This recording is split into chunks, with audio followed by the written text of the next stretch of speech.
하나님 말씀은 요한복음 15장 26절 27절입니다. 제가 봉독하겠습니다. 내가 아버지께로부터 너희에게 본을 보혜사 곧 아버지께로부터 나오시는 진리의 성령이 오실 때 그가 나를 증언하실 것이요 너희도 처음부터 나와 함께 있으므로 증언하느니라. 아멘. 오늘 진리의 성령이 오시면이라는 제목을 가지고 말씀을 통해서 은혜를 나누겠습니다. 요한복음 15장 26절에서 27절을 보면 성령에 대한, 성령님께서 이 땅에 오셨을 때 어떤 일을 하는가 하는 것들을 말씀하고 있습니다. 근데 성령님을 가리켜서 진리의 성령이라고 그렇게 말하고 있어요. 진리의 성령이 오실 때 그렇게 말하고 있죠.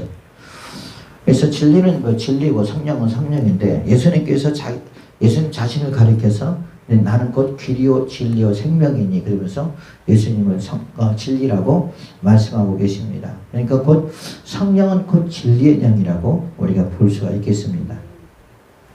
여기서 말하는 진리는 곧 참된 도리, 또한 언제나 누구에게나 타당하다고 인정되는 인식의 내용을 말합니다.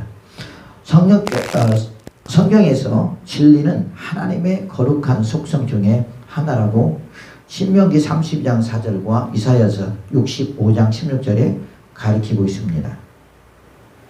이 진리의 원어는 그 에메테라고 하는 말인데요.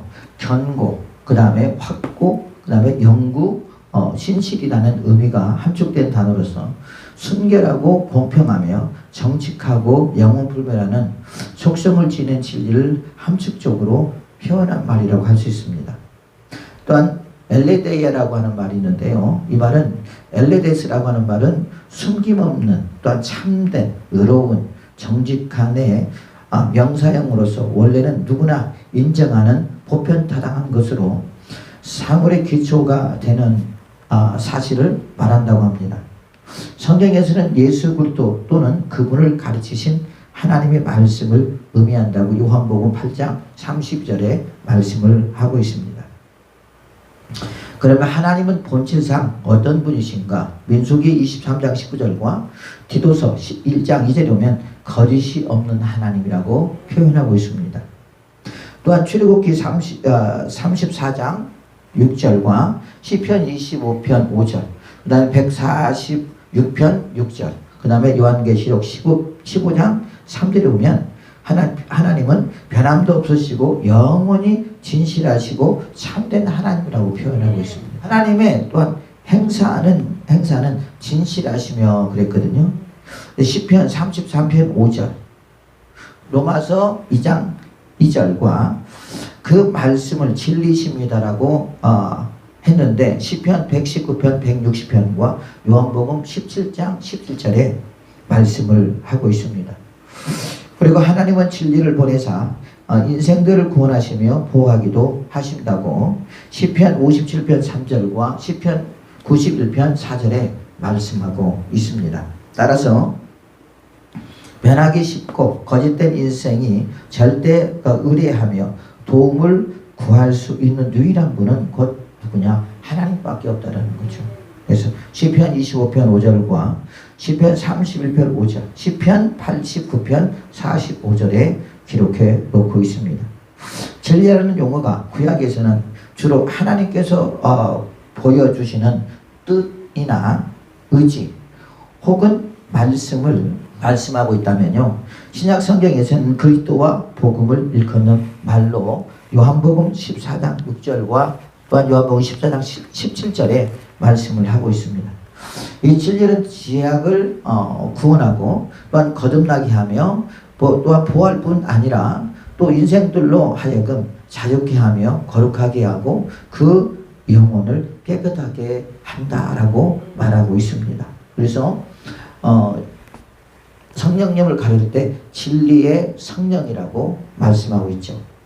또한 성령을 우리가 알아야 되잖아요. 그죠?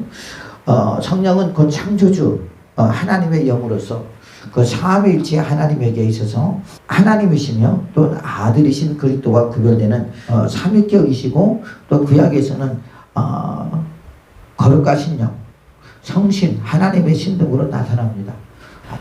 성부 성자와 함께 창조 사역을 하셨으면서 신약에서는 그 성도의 구원을 이루고 완성하실 보혜사로 성도 가운데 함께 계십니다.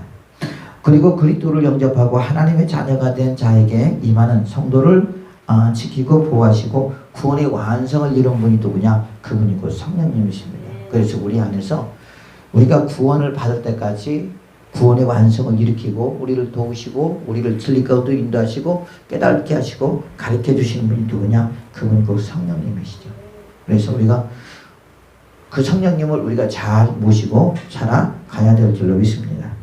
성령께서는 인격체로서에서 성령이라는 거죠. 이게 인격을 가지고 있다는 것입니다. 우리도 인격을 가지고 있잖아요. 그래서 우리가 성령을 뭐라고 하냐? 우리가 그 인격과 인격으로 만나야 된다. 그렇게 말하고 있잖아요. 그렇죠? 머리로 우리가 만나서는 쉽지가 않습니다. 그러나 우리가 인격과 인격으로 만날 때 우리가 온전하게 성령을 경험하게 되고 체험하게 되는 그런 은혜가 있게 될 줄로 믿습니다. 그래서 인격체로서의 성령은 우리 마음 가운데 거하신다고 요한복음 14장 11절에 말하고 있어요. 그래서 저와 여러분의 마음 가운데 지금 거하고 계시는 줄로 믿습니다. 또한 가르쳐 주시고 또 기억나게 하시며 또한 증거하시며 죄를 깨닫게 하시며 인도하시며 말씀하시며 또 알려준다고 요한복음 16장 13절과 15절에 말씀하고 있습니다.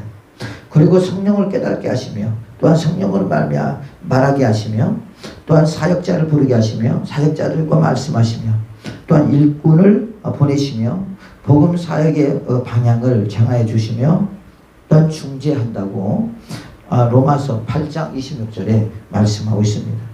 또한 성령은 의지, 마음, 생각, 지식, 말, 사랑, 인격적 속성을 가지고 계신다는 것이죠. 따라서 거짓말하거나 시험하는 행위, 또한 거슬리는 행위, 슬프게 하는 것, 욕되게 하는 것, 해방하는 것은 모든 성령을 근심하게 하는 제약이라고 말하고 있습니다. 또한 역사 가운데서 역사하시는 성령을 우리가 말하고 있는데요. 예수님께서는 다른 보혜사로 성령을 말씀하셨는데 사도들과 함께 임재하실 보혜사 성령을 성도들에게 유익한 것이라고 말씀하고 있습니다. 또 하나님의 영을 소유한다는 것은 그리스도를 소유하는 것이라고 말하고 있죠. 로마서 8장 9절에서부터 17절 보면 우리가 성령을 소유한다. 성령이 내 안에 있다라고 하는 말은 이 말은 무슨 냐면 예수 그리스도를 내 안에 소유하고 있다라는 말이에요. 그러니까 그래서 주님께서 그러잖아요. 우리 마음 가운데 성전 삼고 계신다. 또한 우리가 하나님의 성전이라고 하는 말이 맞는 것 같아요. 그래서 우리의 성전을 우리의 마음을 더럽히면 내가 멸할 것이다 그랬잖아요.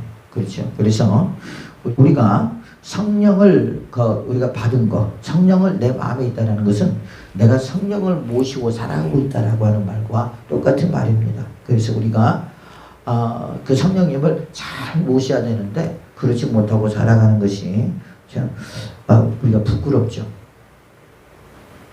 하나님은 본질상 영이시며 사람들 안에 거하시고 성령을 통하여 일하십니다. 신약에 와서 이런 하나님의 계시로 새로운 양상은 오순절 마가의 다락방에서 시작되었습니다. 이것은 말씀이 육신이 되어 예수님께서 탄생하신 그 성육신 사건뿐만 아니라 놀라운 성령의 역사를 우리가 그 사도행전 2장 1절에 보면 그 성령의 놀라운 역사를 우리가 알게 되잖아요. 오순절 때 급하고 강한 바람과 불이 혀같이 갈라지는 성령의 역사가 임하자 다락방에 모인 제자들은 모두 성령의 충만함을 받고 방언으로 말하기 시작했습니다. 이 소돔은 오순절을 지키기 위해서 예루살렘에 순례했던 또한 예루살렘으로 가까이 왔던 디아스포라 사람들이나 또한 유대인들이 그 마가의 다락방에 모였죠. 그러면서 점점 사도의 가르침을 따르고 또한 떡을 떼며 기도하는 무리와 모임들이 많아지기 시작합니다. 그래서 우리가 그 사도행전 2장 42절인가 보면 그들이 모이기를 힘쓰고 떡을 떼기를 힘쓰고 서로 교제를 나누면서 그러면서 가난한 자에게 또한 뭐 돈을 또 나눠주고 여러분 그런 것들을 보게 되잖아요. 자, 이것이 바로 교회의 모태가 되었다라는 것이죠. 그래서 한 명씩 한 명씩 이렇게 모이면서 그것이 교회가 이제 만들어지는 그런 과정이었다는 것이죠. 이렇게 교회가 시작된 이면에는 성령의 강권적이고 또한 충만한 역사가 있었음을 우리가 알 수 있습니다. 하지만 성령의 역사가 강하면 강할수록 유대인들의 적대 행위는 더 집요하고 더 위협적이었다는 거죠. 성령의 역사가 강하면 강할수록 그래서 유대인들은 이렇게 막 적대시하고 유대인들은 아주 집요하게 핍박을 했다라는 것이죠. 그리고 이 위기가 지나면 다시금 교회가 부흥되는 놀라운 역사가 있었다라는 말이에요.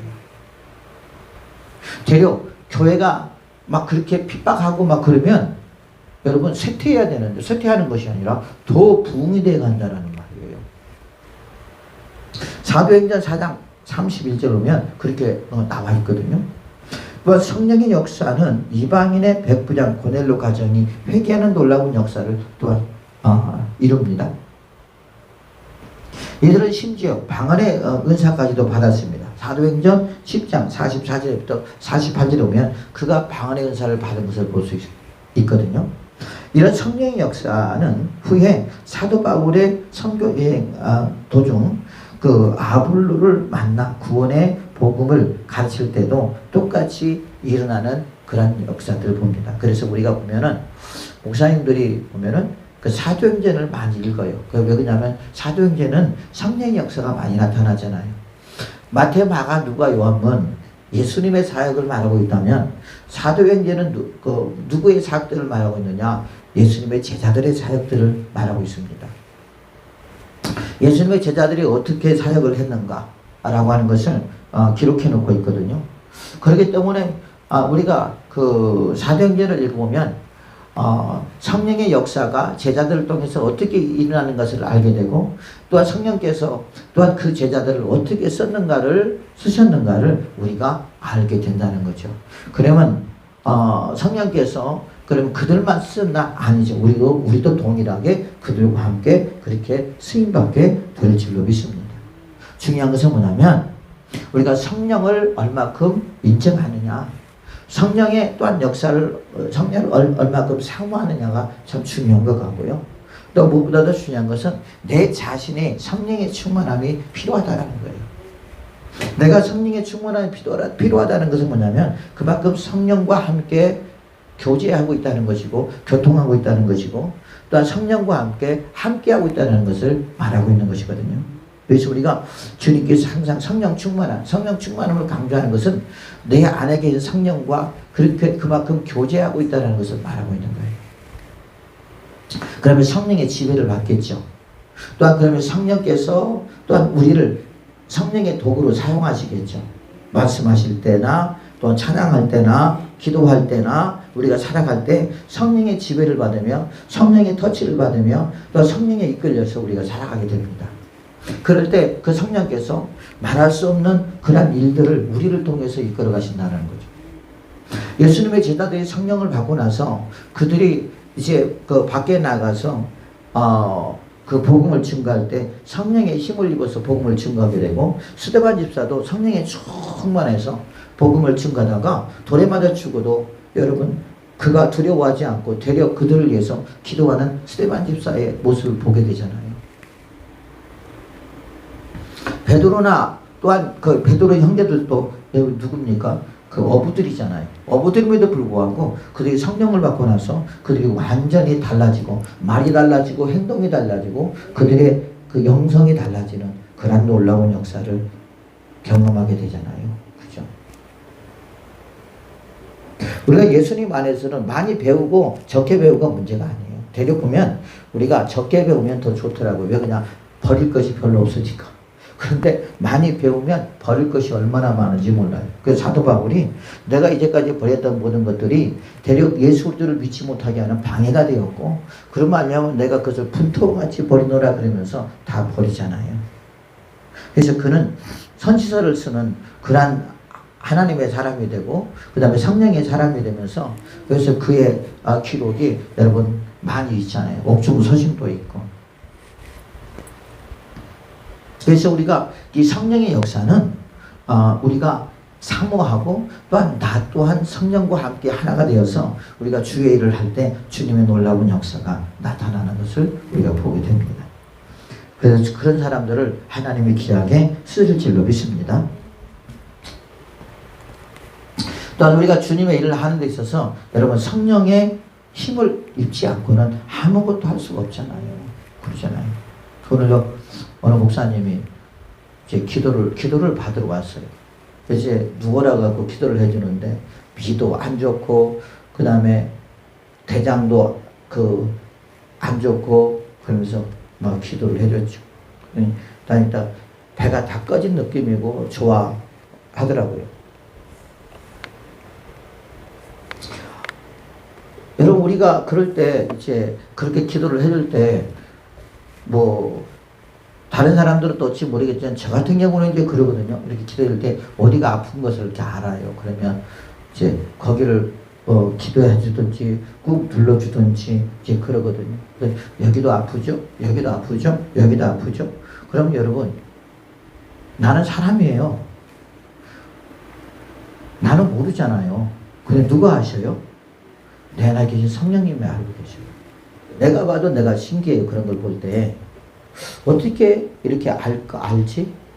그러니까 내가 아는 것이 아니라 성령이 알게 하시는 것이거든요. 그래서 성령이 나를 통해서 이렇게 치료케 하시고 그 사람은 이제 그걸 통해서 참 신기하다. 참 주님의 성령의 역사는 참 놀랍구나 하는 것들을 거기서 경험하게 되잖아요. 그러면서 그가 이제 치료가 되고 그러면서 주님이 치료해 주셨다. 주님이 내 병을 치료해줬다고 그러면서 여러분 감사할 거 아닙니까? 그러면서 그분은 그걸 통해서 주를 만나게 되고 그러면서 이제 이런 사역들이 우리가 시작되는 거잖아요. 이런 사역들이 또 우리가 하게 되는 것 그러면서 그래서 그 속에서 주를 만나게 되는 그런 경험을 우리가 하게 되지 않겠습니까? 그래서 성령의 역사는 여러분 참 놀랍습니다. 보면은 우리가 성령을 그 성령님을 우리가 절대 무시는 안 되고 성령을 무시하는 것은 누구를 무시하는 거예요? 예수님을 무시하는 거예요. 그러므로 성령님은 그러므로 성령님을 진리의 성령이라고 말씀하고 계십니다. 이 진리의 성령님이 오실 때에 진리의 성령이 예수 그리스도를 증언한다고 오늘 본문에 말씀하고 있어요. 내가 아버지께로부터 너희에게 보낼 보혜사 곧 아버지께로부터 나오시는 진리의 성령이 오실 때에 그래서 오실 때 여기서 오실 때라고 하는 말은 뭐냐면 마가의 다락방에 임했던 성령의 역사를 말하는 것이고요. 또 한 가지 뭐냐면 곧 우리 안에 성령이 임재했을 때를 말하는 거예요. 자, 그때 그는 누구를 가리키느냐? 성령님을 가리키는 겁니다. 그렇죠? 그가 나를 증언할 것이요. 그래서 나를 나는 누구를 가리키는 거예요? 예수 그리스도를 가리키는 것입니다. 그러니까 성령이 예수 그리스도를 증언하는 것이다 그랬어요. 여기서 우리는 여러분 중요한 진리를 우리가 깨닫게 됩니다. 성령은 하나님의 영입니다. 그죠? 그 성령은 우리 안에 와 계셔요. 오실 때 그가 나를 증언한다 그랬어요. 그는 성령이 예수 그리스도를 증언한다라고 하는 말이에요. 이 말씀은 성령님이 우리 안에 오시는 목적을 말하고 있습니다. 성령님이 예수 그리스도가 예수 그리스도이심을 증언하기 위하여 우리 안에 오신다는 거예요. 자, 성령님은 예수 그리스도의 영이십니다. 그러므로 우리 안에 계신 성령님으로부터 예수 그리스도가 누구시며 또 예수 그리스도임을 알게 믿게 하는 분이 누구냐? 그분이 곧 내 안에 계시는 성령님이라는 말이에요. 그래서 우리 마음 가운데 계셔서 우리 안에서 진리 되신 예수 그리스도를 알게 하시는 분이 누구냐? 그분이 곧 성령입니다. 그래서 우리가 성령이 충만하다는 것은 성령과 내 안에서 영적 대화를 나누거든요. 그래서 그 성령님은 누구를 증거하시느냐? 내 안에서 예수 그리스도를 알게 하시고 예수 그리스도의 누군가를 말하게 하시는 거예요. 자, 그 말씀이 고린도전서 2장 9절부터 있는데, 기록된 바 하나님의 자기를 사랑하는 자를 위하여 예비하신 모든 것을 눈으로 보지 못하고 귀로 듣지 못하고 사람의 마음으로 생각하지도 못하였다 함과 같으니라. 고린도전서 2장 10절면 오직 하나님이 성령으로 이것을 우리에게 보이셨으니 성령은 모든 것 곧 하나님의 깊은 것까지도 통달하시느니라.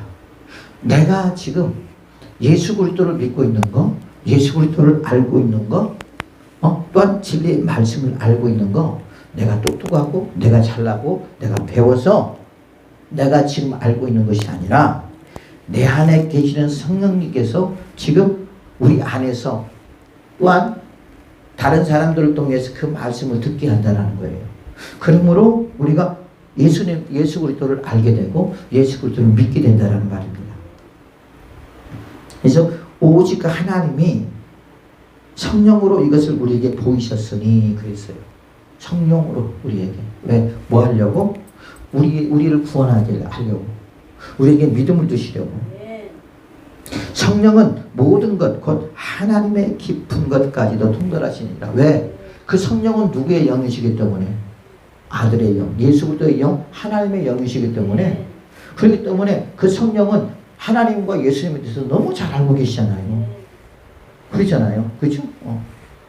그래서 고린도전서 2장 10절면 사람의 일을 사람 속에 있는 영 외에 누가 알리요? 나 외에는 내 안에 누가 알겠어요? 여러분들이 나를 알아요? 아는 것도 있겠지만 모르는 것이 더 많을 거예요. 그렇죠? 그런 것처럼 사람의 일을 사람 속에 있는 영 외에 누가 알리요? 이와 같이 하나님의 일도 하나님 영 외에는 아무것도 알지 못하느니라.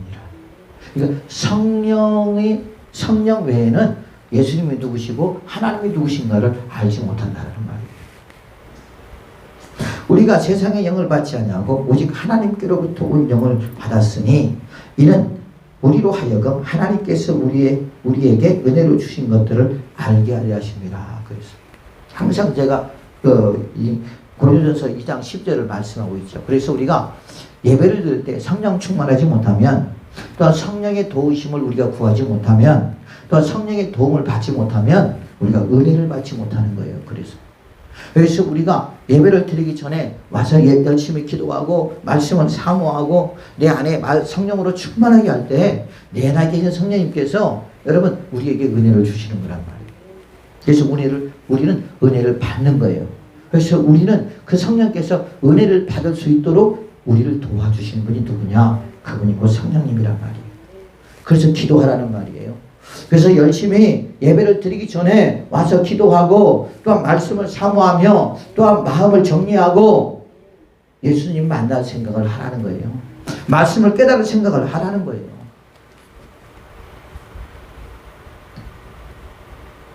이 일이 진짜 중요한 거예요. 여러분 보면 예배 준비도 안 하고 늦게 교회 오고 막 그런 사람들 은혜 받습니까? 못 받아요. 못 받잖아요. 우리는 주님의 은혜가 있어야 살잖아요. 주님께서 우리에게 주신 은혜로 우리는 살아가는 거지. 우리의 힘으로 살아간다는 거 쉬운 일이 아니에요. 고린도전서 2장 11면 우리가 세상의 영을 받지 않냐고 오직 하나님으로부터 온 영을 받았으니 이는 우리로 하여금 하나님께서 우리에게 은혜로 주신 것들을 알게 하려 합니다. 그래서 성령을 우리에게 주신 것은 하나님께서 우리에게 은혜로 주는 것들을 알게 하려고 성령을 주신 거예요. 그래서 우리 안에서 성령님이 막 나에게 역사를 하시는 거야. 일을 하시는 거야. 그런 일들. 그러니까 우리를 그 은혜 받게 되고 알게 되고 깨닫게 되고 그래도 또 이거 살아가면서 그것이 생각나게 되고 하는 것이 성령의 역사란 말이에요. 고린도전서 2장 10절을 보면 우리가 이것을 말하거니와 사람의 지혜가 가르친 말로 아니하고 오직 성령께서 가르친 것으로 하니 영적인 일은 영적인 것으로 분별하느니라. 영적인 일은 영적인 것으로 분별하는 거지 영적인 것을 육적으로 분별하면 안 되는 거예요. 우리가 영적인 것을 육적으로만 하기 때문에 자꾸 시험 들고 주님 앞에 서운함을 느끼게 되고 또 주님의 그 섭리를 몰라서 그래서 우리가 헤매고 그러는 거지. 그러나 우리가 영적인 것을 영적으로 분별하면요 그 안에서 얼마나 큰 은혜가 있는지 몰라요. 왜? 주님은 은혜의 주님이지 우리를 시험 들게 하는 주님이 아니란 말이에요. 그렇죠? 아무리 육적인 어떤 고통과 아픔이 있다 할지라도 그 안에 주님의 메시지가 있어요. 보면 그것을 영적으로 우리가 깨닫게 되면 여러분 그게 얼마나 큰 은혜인지 몰라요. 그렇잖아요. 그래서 우리는 그 고난도 그 영적인 의미를 깨달을 때 있게 되는 거예요. 승리하게 되는 것입니다. 그 사람이 누구냐? 요셉이잖아요. 요셉. 여러분 형들에게 팔렸을 때는 얼마나 원망스럽고 불평스럽고 형들을 죽이고 싶겠어요.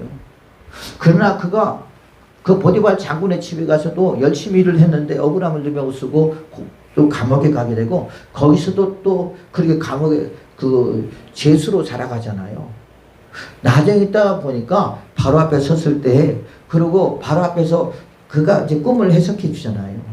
그러면서 그가 국무총리가 됐을 때 그때 확실하게 하나님의 섭리를 알게 되고 그 감옥에 들었을 때 형들이 이제 거기로 오잖아요. 곡식을 사러 왔을 때 그럴 때 그들을 용서할 수 있는 힘이 뭐냐? 하나님의 섭리를 깨달았을 때 가능했던 거예요. 형들이여 걱정하지 마소서. 하나님이 우리의 가족을 우리의 민족을 살리려고 나를 먼저 보냈나이다. 여러분 그 진리를 깨달을 수 있는 것은 성령이 아니면 깨달을 수 없고 영적인 세계가 아니면 깨달을 수가 없는 거잖아요. 그 안에서 용서가 되고 여러분 그 안에서 예수님이 우리의 민족들을 살게 하시려고 나를 먼저 보냈다라고 하는 거 여러분 그것을 깨달을 때 여러분 그는 13년이나 걸렸다는 말이에요. 그 기간 동안에 얼마나 힘들었습니까 요셉이. 그러잖아요. 하나님은 여러분 우리를 슬프게 하고 우리를 고통 주려고 하는 것이 아니에요. 그것이 아니라 하나님께서는 그 슬픔과 고통 속에서 승리케 하시고 그 안에서 기뻐하게 하시고 또 그 안에서 감사하게 하시며 내가 너를 이렇게 사랑한다. 내가 너를 이렇게 간섭하고 있고 내가 너에게 이렇게 그 중요한 메시지를 너에게 있으니까 네가 그걸 잘 깨달아서 잘 나에게 쓰임받는 하나님의 사람이 되라고 주님께서 말씀하고 있는 거예요. 그래서 우리는 어떤 고난 속에서도 주님의 섭리를 깨달으면요 여러분 그것처럼 기쁘고 감사한 것이 없어요. 그리고 주님은 또 그러잖아요. 그런 것 통해서 나의 부족함을 만들어 가시잖아요. 나의 부족함을 채워 가시잖아요. 주님이 내가 채워질 때 주님의 은혜가 채워질 때 주의 사랑이 채워질 때 주님의 인내가 채워질 때 주님의 자비가 채워질 때 또 주님의 충성이 채워지고 주님의 또 절제가 채워질 때 여러분 우리는 비로소 주 앞에 쓰임받을 수가 있고 어떤 어려움과 시련 속에서도 주님의 일을 하는데 그것이 큰 열매가 되고 그것이 곧 주님의 일을 잘 할 수 있는 동기가 되게 된다는 말이에요. 그럴 때 여러분 그게 고난이 아니라 주님이 나를 쓰시기 위한 나를 훈련하기 위한 거잖아요. 그러니 얼마나 감사해요. 그렇잖아요. 영적인 세계를 모르기 때문에 그것이 고통스럽고 그것이 아픈 거예요. 그러나 나의 부족함을 안다면 나의 부족함을 깨닫는다면 여러분 그것은 우리 큰 축복이요. 그게 힘인 줄로 믿습니다. 그래서 영적인 것은 영적으로 분별하는 거지 영적인 것을 육적으로 분별하면 로마서에 보면 그렇게 있잖아요. 영의 생각은 여러분 그 평안이고 그죠? 능력이라 하나님 능력이요. 그러나 육신의 생각은 사망이라고 했잖아요. 육신의 생각은 하나님의 뜻을 이룰 수도 없고 하나님의 일을 할 수도 없다고 그랬잖아요. 고린도전서 2장 14절을 보면 육에 속한 사람은 하나님의 성령의 일들을 받지 아니하나니 이는 그것들이 그에겐 어리석게 보이며 또 그는 그것들을 알 수도 없나니 알 수도 없나니 그러한 일은 영적으로 분별되기 때문이라. 그래서 우리는 항상 내가 어떤 일이 있을 때 영적으로 분별을 해야지 육적으로 분별을 하면 해결이 안 돼요. 해결이 안 돼요. 은혜가 안 돼요. 결국 시험밖에 더 들겠어요. 그래 안 그래요? 그죠? 시험밖에 더 들어요. 서운함도 있고 억울함도 있고 그 다음에 원망과 불평도 있고 막 그러지 않겠습니까? 결국 내 심령이 그렇게 됐을 때 결국 내 마음이 즐거울 것이 뭐가 있겠어요? 아무것도 없겠죠. 그러나 요셉은 그렇게 고난 가운데도 여러분 주의 섭리를 알고 또한 주님의 은혜를 깨달으니까 그가 그 자기를 팔았던 형들도 용서하게 되고 또한 하나님 앞에 감사하게 되며 결국 그러면서 그 애굽의 국무총리가 되고 그들의 민족을 살리는 주인공이 됐잖아요. 그래서 요셉을 가리켜 뭐라고 그랬죠? 앞으로 이 땅에 오실 예수 그리스도의 모형이라고 그러잖아요. 예수님. 그 요한이 아니라 요셉을. 그래서 육적으로 생각하면 서운하고 육적으로 생각하면 우리가 은혜가 안 되지만 그 영적으로 생각하면 여러분 그 안에 은혜가 있게 된 줄로 믿습니다. 또 주님의 메시지가 그 안에 들어있는 줄 믿습니다. 그러므로 우리는 성령님을 나의 마음에 영접하며 또한 모셔드리고 또한 거듭난 체험을 해야 합니다. 그 역사가 사도행전 2장에 있는 마가의 다락방의 역사라고 할 수 있습니다. 성령님은 우리 안에서 진리 되시는 성령님을 통해서 예수 그리스도가 누구시며 그분에게 어떠한 권한과 능력이 있는지를 알게 하십니다. 또한 그 성령님은 여러분 우리 안에서 뭐합니까? 전도하기를 원하시죠. 열심히. 사도행전 1장 8절이면 오직 성령이 너희에게 임하시면 너희가 권능을 받고 예루살렘과 온 유다와 사마리아 땅끝까지 이르러 내 증인이 되리라 그랬어요. 여기서 우리가 보면 오직 성령이 너희에게 임하시면 너희가 권능을 받고 예루살렘과 온 유다와 사마리아 땅끝까지 이르러 내 증인이 되리라. 이 바로 예루살렘은 그다음 유다와 거기는 뭐예요? 이스라엘 백성들이잖아요. 사마리아 땅끝까지 이방인들을 말하는 거잖아요. 결국 성령이 임하면요 어디에 우리가 막 전도하고 싶은 마음이 생기는 거예요. 성령이 임하면 너희들이 부자가 될 것이며 성령이 임하면 너희들이 그 세상에서 출세하는 사람이 될 것이며 그렇게 바라고 있지 않아요.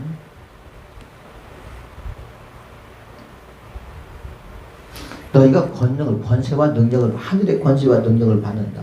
그 하늘의 권세와 능력은 복음을 증거하기 위한 힘을 얻는다는 것이거든요.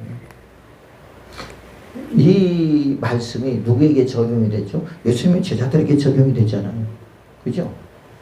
그래서 우리가 성령을 받으면 막 부자가 되고 세상에서 막 잘 되고 여러분 주님은 그렇게 말씀하고 있잖아요.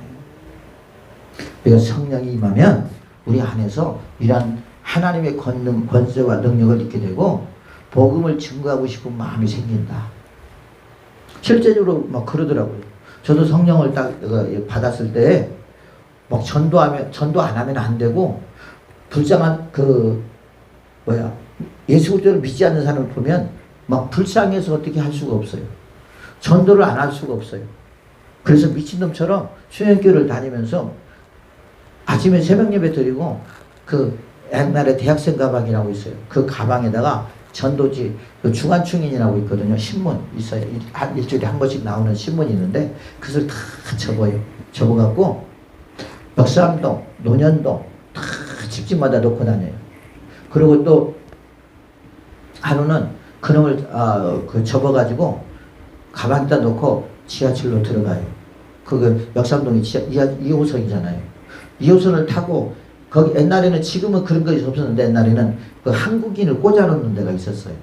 거기다가 다 전도지를 꽂아놓고 아침에 또 졸고 있는 사람 그냥 있는 사람 있으면 하나씩 나눠주고 여러분 그러고 다니세요. 그리고 이제 첫 칸에 타가지고 마지막까지 다 그렇게 해놓고 그리고 내려요. 그리고 다음 지하철을 기다려요. 그리고 또 하고, 그 다음에 3호선으로 갈아타서 교대 있는 쪽으로 가든지 아니면 중무로 쪽으로 오면서 그것이 떨어질 때까지 그러고 다녔어요. 성령을 받으니까 여러분 가만히 있지를 못하겠더라고요. 그러니까 어떻게든지 그리스도의 복음을 증거하려고 막 성령님이 내 안에서 역사를 하시는 거예요. 창피한지도 몰라요. 그것이 곧 성령을 받은 사람의 증거란 말이에요. 그래서 내 속에서 막 불타는 거예요. 복음이 불타는 거예요. 또한 영혼 구령이 불타는 거예요. 성령을 받고 나니까 예수 그리스도의 마음이 내 안에 여러분 들어오게 되고, 그 예수님이 죽어가는 영혼들을 위해서 여러분 어떻게 했습니까? 십자가에서 못 박혀 죽으시고 우리를 구원하신 분이 주님이잖아요. 그잖아요. 우리는 그 마음이 우리 안에서 충만해야 돼요. 그래야 우리가 전도에 미치고, 그래야 우리가 주님 앞에 주님 일을 하는데 우리가 죽으면 죽으라는 각오로 열심히 하는 거지. 그냥 책임 때문에, 임무 때문에, 직분 때문에 그건 아니라고 봐요, 저는. 대가를 바라지 않고 우리가 열심히 주의를 감당할 때 주님께서 그 대가를 채워주실 줄로 믿습니다. 또한 전도할 때 너희들은 말하는 거 걱정하지 말라 그랬어요, 주님이. 고린도전서 2장 4절 보니까 내 말과 내 전도함이 설득력 있는 지혜의 말로 하지 아니하고 다만 성령의 나타나심과 능력으로 하여 그랬어. 너희들은 네가 많이 배웠다고 그 사람들을 설득하고 막 네가 지혜가 있다고 네 말로 하지 말고 그 사람에게 말하는 것을 누구에게 맡기라는 거예요? 성령께 맡기라. 그러면 성령님이 네 입을 통해서 그 사람에게 전하리라. 그리고 성령께서 그 사람에게 당신의 능력을 나타내리라 하는 말이에요. 너희 믿음이 사람의 지혜에 있지 아니하고 다만 하나님의 능력이 있음을 알게 하려 합니다. 결국 이 전도하는 이것도 내 능력으로 하는 것이 아니라 내 지식으로 하는 것이 아니라 성령의 능력으로 하나님이 하셨음을 하나님이 영광 받으셔야 된다는 말이에요. 하나님께서는 당신의 일을 하는 데 있어서 그 영광을 받기를 원하셔요. 큰 것이건 작은 것이건. 응? 하나님의 능력으로 하기를 원하고 하나님이 힘을 주는 것처럼 너희들도 그렇게 하라 그러잖아요. 골로새서 4장 3절면 또한 우리를 위하여 기도하되 하나님의 전도할 문을 우리에게 열어주사 그리스도의 비밀을 말하게 하시기를 구하라. 내가 이 일 때문에 매임을 당하였노라 그랬습니다. 성령님은 예수 그리스도를 증거하기 위한 양입니다. 우리의 성령 충만은 성령의 힘을 입어 예수 그리스도를 증거하는 것입니다. 그래서 우리는 주님 앞에 또한 성령 앞에 항상 기도될 것이 있어요. 성령님 오늘도 도와주세요. 예배드릴 때 하나님 말씀을 증거할 때 도와주시고, 우리 강사님도 하나님 오늘도 찬송할 때 성령의 힘이 아니면 할 수 없습니다. 내 노력도 필요하지만 더 중요한 것은 성령의 은혜가 더 필요합니다. 여러분들도 찬양할 때 하나님 성령의 도우심을 구해야 돼요. 왜? 성령이 아니면 우리는 은혜 받을 수도 없고, 성령이 아니면 주의 일을 감당할 수도 없고, 성령이 아니면 우리 일은 꽹가리가 돼요. 아무리 우리가 열심히 큰 소리를 치고 한다 할지라도 성령의 교통함이 있어야 된다는 말이에요. 성령의 역사가 있어야 된다는 말이에요. 그래서 우리가 성령을 무시한다는 것은 예수 그리스도를 무시한다는 것이고, 성령을 무시한다는 것은 자기 힘으로 하려고 한다는 거예요. 자기 힘으로 한다는 것은 이것은 결국 예수님을 배척하는 것과 똑같아요. 그잖아요. 특히 우리 교육자들은 더 중요합니다. 이런 것들이. 그러면 평신도들도 마찬가지죠. 그래서 우리가 여러분 성령을 힘어서 우리가 주회를 할 때 피곤함이 없잖아요. 보면 얼마나 감사한지 몰라요. 그래서 우리는 진짜 성령을 잘 우리가 모시고 그 성령을 또한 성령께 잘 쓰임받는 게 우리가 중요해요. 그래서 저와 여러분이 성령의 지배를 받고 또한 성령을 따라 사역을 하는 하나님의 사람이 되시기를 예수 이름으로 축복을 드리겠습니다. 마지막으로 자, 그 성령님 진리의 성령이 오실 때에 그가 성령님이 나를 증거하신다 그래서 나는 누구는 예수 그리스도를 증거하는 거거든요. 자, 우리가 중요한 것이 있습니다. 여기서 성령은 예수 그리스도를 증거하기 위해서 오신 것이지 어떤 다른 것들을 증거하기 온 것이 아니거든요. 그래서 우리는 내가 성령의 충만을 입었다라고 하는 이 말은 내가 성령의 지배를 받고 예수 그리스도를 증거하고 있다는 것과 똑같은 것이거든요. 그래서 우리가 우리 입에서 성령의 충만함은 예수 그리스도를 증거하는 사람이 성령의 충만한 사람이라고 봐요. 마치 스테반 집사가 돌에 맞아도 성령이 충만해서 그 얼굴에 빛이 났다고 했잖아요. 마지막 그의 죽음은 뭡니까? 그의 죽음은 아버지여 저들을 불쌍히 해 주시옵소서잖아요. 그러면 돌에 맞으면서 얼마나 아프겠어요. 그죠? 예수님도 얼마나 충만했으면 아버지여 저들이 나의 하는 일을 알지 못하나이다. 그잖아요. 우리 같으면 저 죽일 놈들 입에서 저주가 나오고 입에서 그런지 모르겠지만 성령의 충만함은 여러분 저주가 아니에요. 저주가 아니라 대려 축복이에요. 그들을 불쌍히 여기는 마음이에요. 그래서 그들을 위해서 내 목숨까지도 내놓을 수 있는 거예요. 그래서 그게 성령 충만이에요. 뭐 하나님이 저 못된 짓 하니까 막 하늘에서 불을 내려서 저들을 죽여주시옵소서. 그게 아니라니까요. 결국 성령 충만은 여러분 영혼 사랑이에요. 영혼 사랑. 영혼에 대한 구령의 열정이에요. 보면 그러더라고요. 그래서 그 영혼을 위하여 내가 죽을 수 있는 각오가, 그 영혼을 위해서 내가 죽을 수 있는 믿음이 있는 거예요. 그래서 예수님의 제자들이 다 순교하는 이유가 바로 그거예요.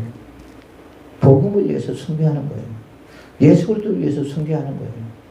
어떠한 일이 있다 할지라도 어떤 어려움이 있다 할지라도 그러면 아무 문제가 안 되는 거예요. 내 목숨까지도 문제가 안 되는 거예요. 왜? 그것보다 더 큰 것은 복음이기 때문에. 그것보다 더 큰 것은 예수 그리스도의 증거이기 때문에 그런 거예요. 그래서 여러분 우리 안에 성령이 오셨잖아요. 저와 여러분 안에 성령이 계신 줄로 믿습니다. 그래서 우리 안에서는 성령님이 예수 그리스도를 증거하기를 원하시거든요.